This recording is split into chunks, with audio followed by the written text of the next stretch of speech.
you're a woman, you say you're 50, you've led an unapologetic life. Those are certain cliches that have stuck with you. Fearless, feisty, unapologetic, all of Firebrand. that. Firebrand. You must be getting tired of all of that. But it's important because a lot of women look at you, right? And some might disagree, but there is a bit of shock and awe. And that shock and awe also generates a bit of inspiration. And in our country, we are starved of that where women are concerned. Yeah. So do you understand that messaging is very important from the likes of you?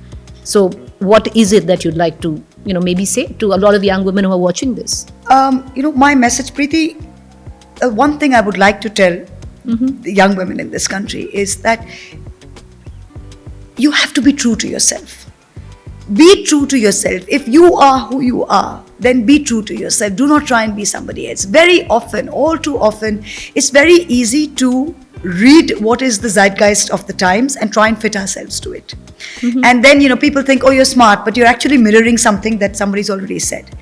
Because if you've read To Kill a Mockingbird and if you've read A War and Peace, there's probably no reason to write a book. But yet every author who writes a book brings something new to the table. So similarly, if you're trying to ape somebody else, Mamata Banerjee is Mamata Banerjee because she is Mamata Banerjee. She's not trying to be anybody else. And so when you try to be somebody else, you will lose who every human being in this world is born different. And it is important that we celebrate that difference and we bring that to the table.